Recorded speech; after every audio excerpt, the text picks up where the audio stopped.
Bonjour, je suis Mia Mongolini des cours de cuisine italienne Cucina di Casa Mia à Paris.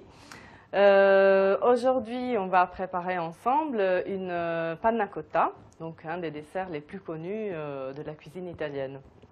Alors, pour préparer la panna cotta, j'ai besoin de 200 g de crème liquide ou crème fleurette, celle que vous trouvez dans le rayon frais dans le supermarché, 100 g de sucre glace, 1 décilitre de lait, c'est mieux si c'est du lait entier, une cuillère de rhum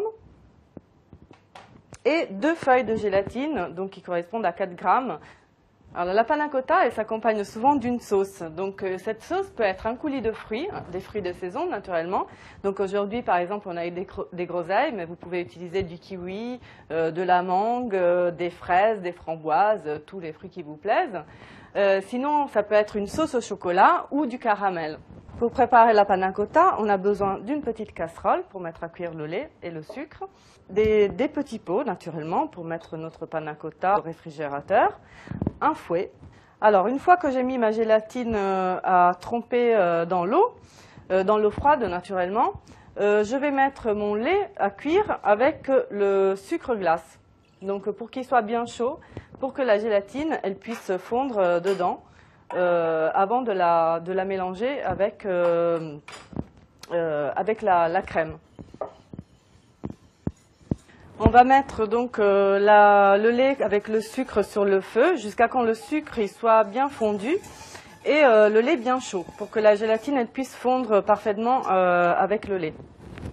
Alors, une fois que votre lait il est bien chaud, donc ça bout, vous essorez bien votre gélatine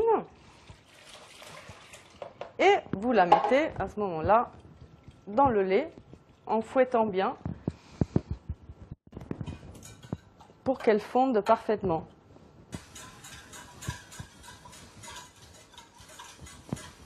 Une fois que vous avez mélangé la gélatine avec le lait, vous pouvez ajouter à ce moment-là la crème.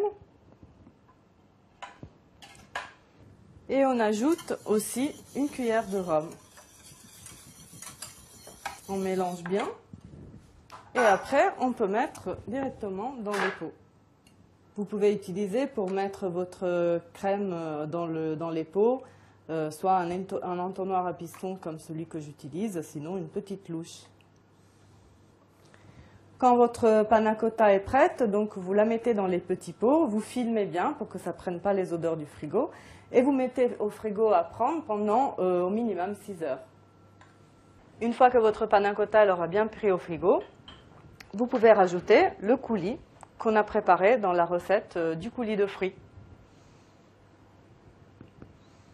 Donc vous rajoutez une petite cuillère ou deux de coulis et vous la servez.